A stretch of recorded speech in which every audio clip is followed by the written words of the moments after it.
टमाटर अच्छी तरह से गल गए। अब इसमें मैं हरी मिर्चें बारीक काटी हुई शामिल करूंगी।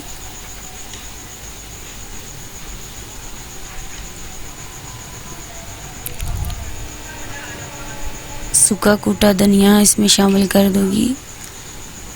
इसकी बहुत मज़े की खुशबू आती है करेले में। गरम मसाला वगैरह कुछ भी नहीं शामिल डालूंगी।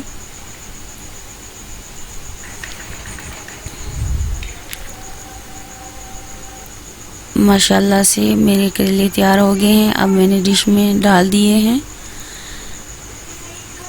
ही टेस्टी हैं, ज़रा भी कड़वे नहीं हैं। मैंने चेक किए हैं, बहुत मज़ेदार हैं, चटपटे हैं। मेरी वीडियो पसंद आए तो लाइक करें, दोस्तों के साथ शेयर करें। मेरी वीडियो पसंद आए तो लाइक करें, दोस्तों के साथ शेयर करें। आज के लिए इतना ही। अल्लाह हाफिज़।